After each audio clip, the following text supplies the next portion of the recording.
రామప్రసాద్ గారు, ఎస్బీఐ ఫండ్స్లో మనం కొత్తగా వింటున్నది ఎస్ఐపి మిత్ర అని వింటున్నాము. సో ఈ ఎస్ఐపి మిత్ర అంటే ఏంటి, దీంట్లో ఎవరు ఇన్వెస్ట్ చేయొచ్చు, ఇది దేనికి యూస్ఫుల్ ఒకసారి చెప్తారా?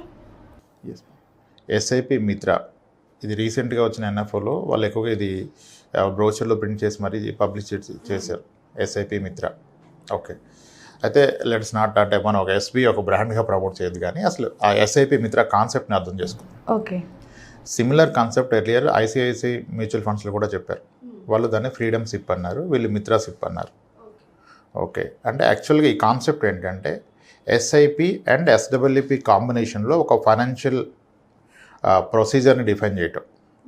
Okay, SIP and SWP. అయితే ఇప్పటి వరకు ఎస్ఐపి అంటే ప్రతి ఒక్కరికి తెలిసిపోయింది, సిస్టమేటిక్ ఇన్వెస్ట్మెంట్ ప్లాన్.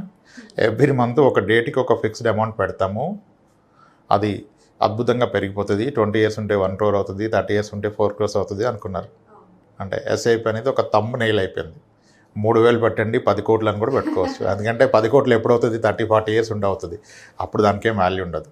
ఓకే, ఈ ఎస్ఐపి మిత్ర ఆర్ ఫ్రీడమ్ ఎస్ఐపి అంటే ఏంటంటే మీరు కొంతకాలం పాటు ఎస్ఐపి ద్వారా ఇన్వెస్ట్ చేసి అక్కడితో మీ ఎస్ఐపిని ఆపేసి మీరు ఎలాగైతే సిస్టమాటిక్గా ఎవ్రీ మంత్ ఇన్వెస్ట్ చేశారో అలానే ఎవ్రీ మంత్ సిస్టమాటిక్గా మీరు కొంత అమౌంట్ వెనక్కి తీసుకోవటాన్నే ఈ ఎస్ఐపి మిత్ర అన్నారు. ఎంత సిస్టమాటిక్గా అయితే మీరు మంత్లీ ఒక అమౌంట్ లెటర్స్ 10,000 ఇన్వెస్ట్ చేస్తూ పోతే మీరు సర్టన్ పీరియడ్ తర్వాత ఎస్ఐపిని ఆపి ఎవ్రీ మంత్ అలానే సిస్టమాటిక్గా అమౌంట్ వెనక్కి తీసుకోవటమే ఈ మిత్ర ఆర్ ఫ్రీడమ్. ఓకే, అంటే ఎలా ఉంటుంది 10 years ఇవి? ఎస్బీఐ వాళ్ళు ఇప్పుడు వీళ్ళు పబ్లిష్ చేసింది ఏంటంటే మీరు 8 years పాటు కనుక ఒక ఎస్ఐపి ఒక అమౌంట్ ఎక్స్ అమౌంట్ చేస్తే 8 years తర్వాత మీకు ఎవ్రీ మంత్ ఆ ఎక్స్ అమౌంట్ మీరు ఎస్డబ్ల్యూపి ద్వారా తీసుకోవచ్చు. అంటే ఎంత ఇన్వెస్ట్ చేస్తే అంత అమౌంట్ 8 years చేస్తే. అదే 10 years చేస్తే 1.5x, 12 years చేస్తే 2x, 15 years చేస్తే 3x అన్నారు.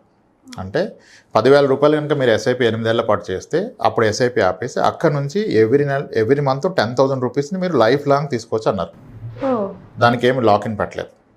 ఓకే, సిమిలర్లీ మీరు 12 years పెట్టినట్లయితే 2 times, 10 years అయితే 1.5 times, 15 years అయితే 3 times. అంటే ఈ 15 years దాన్ని తీసుకుందాం మనం ఎగ్జాంపుల్గా. అంటే ఇప్పుడు ఏమంటున్నారు, మీరు నెలకి 10,000 రూపాయలు ఎస్ఐపి పెట్టిన పక్షంలో 15 ఏళ్ల పాటు ఇది కంటిన్యూ చేస్తే అప్పుడు ఎస్ఐపి ఆపేసి ఎస్డబ్ల్యూపి ట్రిగ్గర్ చేసి మంత్లీ 30,000 తీసుకుని అంటున్నారు.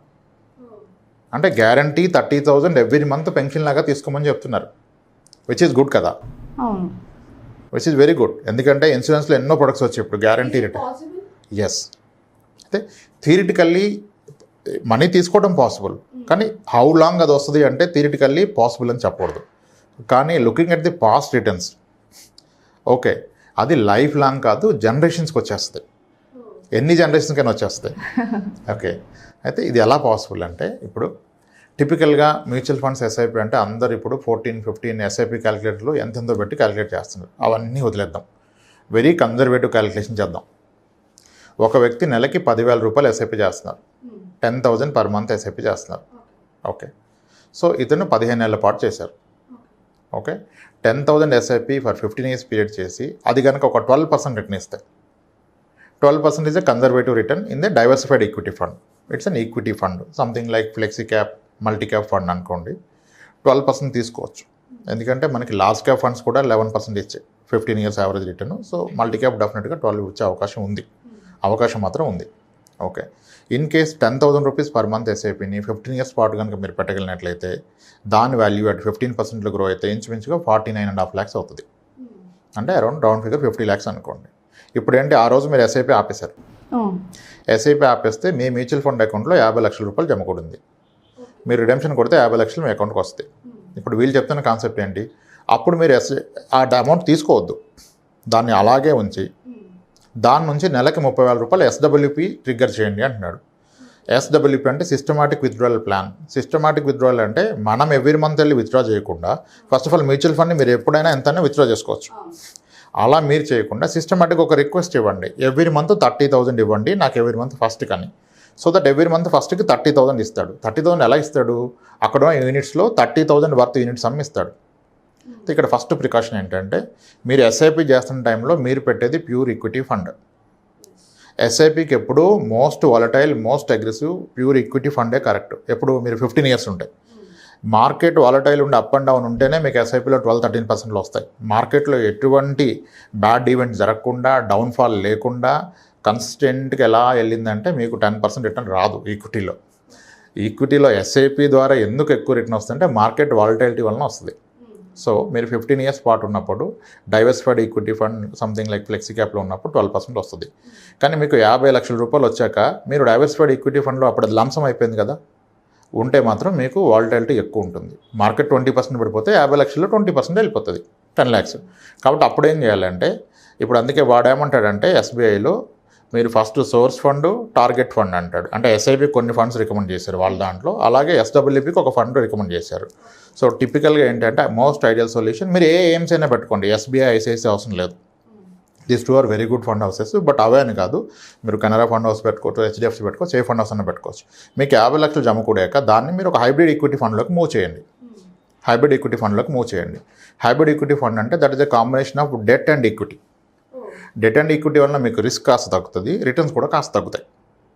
Let us assume hybrid equity funds హిస్టారికల్గా ఇప్పుడు చాలా ఎక్కువ రిటర్న్ చూపిస్తున్నాయి. 10 years క్యాగర్ కూడా 14.75 ఫండ్స్ కూడా ఉన్నాయి. 10% ఇస్తుంది అనుకోండి. ఇప్పుడు 50 లక్షల రూపాయలు ఉంది, మీరు దాన్ని హైబ్రిడ్ ఈక్విటీలో పెట్టారు. గోయింగ్ ఫార్వర్డ్ అది ఆన్ అన్ యావరేజ్గా ఇయర్లీ ఒక 10% ఇస్తుంది. ఇప్పుడు ఈయన ఏమన్నాడు, మీరు 10,000 ఎస్ఐపి చేస్తే 30,000 తీసుకోమన్నాడు. అంటే 50 lakhs మీద 30,000 per month. 30,000 per month అంటే which is around 3,60,000 per year. అంటే ఆల్మోస్ట్ మీ 50,000 మీద ఒక 7.2% per year తీసుకోమన్నాడు. అంటే రౌండ్ ఫిగర్ అనుకోండి, మీ ఆ రోజుకి ఉన్న అమౌంట్ 50 lakhs మీద 7% per year తీసుకుంటున్నారు. కానీ ఇందాక మనం అనుకున్నట్టుగా అక్కడున్న ఫండ్ ఏమో 10% per year పెరుగుతుంది. సో 10% పెరుగుతున్నప్పుడు మీరు 7% తీసుకుంటే మీ మనీ తగ్గదు కదా. అవును, మీ మనీ ఎప్పటికీ తగ్గదు. అయితే ఒకవేళ మార్కెట్ క్రాష్ అయిపోయింది, 50 lakhs మీరు జమ చేశాక మార్కెట్ ఈజ్ కరెక్టెడ్ బై 45% అనుకోండి. Let's say worst case 59% fall అయింది అనుకోండి. ఇప్పుడు 2008లో 2009 మార్చ్లో Sensex is down by 59%. 22,000 Sensex has come to 8,400. అటువంటిది ఇంకో ఫాల్ వచ్చింది అనుకోండి. అప్పుడు ఏమవుతుంది, మార్కెట్ 50% పడితే మీరు ఈక్విటీ ఫండ్లో ఉంటే మీ ఫండ్ కూడా 40% పడుతుంది. కానీ మీరు హైబ్రిడ్ ఫండ్లో ఉన్నారు, హైబ్రిడ్ ఈక్విటీ ఫండ్లో. సో ఇది ప్రాబబ్లీ ఒక 25% పడుతుంది. ఓకే 20 or 25, 30 పడుతుంది. 30 పడితే ఏమవుతుంది, మీ 50 lakhs కాస్త తగ్గి 35 lakhs అవుతుంది. అయినా మీకేం అవసరం లేదు, ఆ మనీతో మీకు పని లేదు. మీకు కావాల్సిన నెలకు 30,000 కదా, మీకు 35 lakhs నెలకు 30,000 తీసుకోవచ్చు కదా రిడెంప్షన్ చేసి. అయితే అంత మార్కెట్ పడితే మార్కెట్ అక్కడ ఉంటుందా? 2009 మార్చ్లో ఫాల్ పడితే 2011 కల్లా మళ్ళీ సెన్సెక్స్ వెంట 26,000. సో కాబట్టి మీరు పెన్షనర్ కదా, మీరు మంత్లీ డబ్బులు తీసుకున్నప్పుడు మార్కెట్ పడితే కూడా మీకేం ఇబ్బంది లేదు. మీరు అనుకున్న SWP is like A guaranteed income. Every month మీకు 30,000 వస్తుంది. ప్రాబబ్లీ నెక్స్ట్ 1.5 yearలో 2 yearsలో మళ్ళీ మీ 35 lakhs 50 lakhs అవుతుంది. కానీ మీరు ఒక 10 years కంటిన్యూ అయితే hybrid equity fund on average 10% ఇచ్చేస్తుంది. అది 10 ఇచ్చినప్పుడు మీరు 7 తీసుకుంటే మీ క్యాపిటల్ తగ్గే అవకాశమే లేదు. ఇన్ఫ్యాక్ట్ మీ క్యాపిటల్ కూడా మళ్ళీ 15 yearsకి డబుల్ అయిపోద్ది. సో అంటే ఇట్స్ లైక్, అంటే మీరు పాస్ట్ హిస్టరీ చూసుకొని గత 15 years returns factoring all volatility market factor చేసుకుంటే కూడాను ఇది క్వైట్ పాసిబుల్. 10,000 రూపాయలు నెలకి ఎస్ఐపి 15 నెలల పాటు పెడితే అక్కడ నుంచి ఎవ్రీ మంత్ 30,000 లైఫ్ టైం వచ్చేస్తాయి. సో అయితే 10,000 30,000 బాగుంది కదా రైమింగ్ అని పెట్టకూడదు. అసలు ఇప్పుడు 45 ఏళ్ళ వయసులో ఉన్న వ్యక్తి ఉన్నాడు, 60 ఏళ్ళకి రిటైర్మెంట్, దీని మీద డిపెండ్ అవుదామంటే ఫస్ట్ నెలకి 30,000 సరిపోద్ది ఆయనకి ఖర్చు. ఆయనకి ఇప్పుడే 30,000 అయితే 60 ఏళ్ళు వచ్చాక 30,000 అవుతుంది కదా, 60,000 అవుతుంది కదా. అప్పుడు ఆయన నిజంగా ఈ కాన్సెప్ట్ వర్కౌట్ చేయాలంటే నెలకి 20,000 ఎస్ఐపి పెట్టాలి. ఇక్కడ ప్రాబ్లం ఏంటంటే రిటర్న్స్ ఎంత అవుతుంది అంటున్నారు, కానీ నాకు ఎంత అవసరం చూడట్లేదు. ఖచ్చితంగా ఆయనకి 60,000 కావాలంటే 20,000 ఎస్ఐపి పెట్టాలి, 15 ఏళ్ళు టైం ఉంటాయి. ఓకే, ఇలా పర్పస్ని ఐడెంటిఫై చేసుకొని as a concept it will work out. కానీ amount may not work out for you.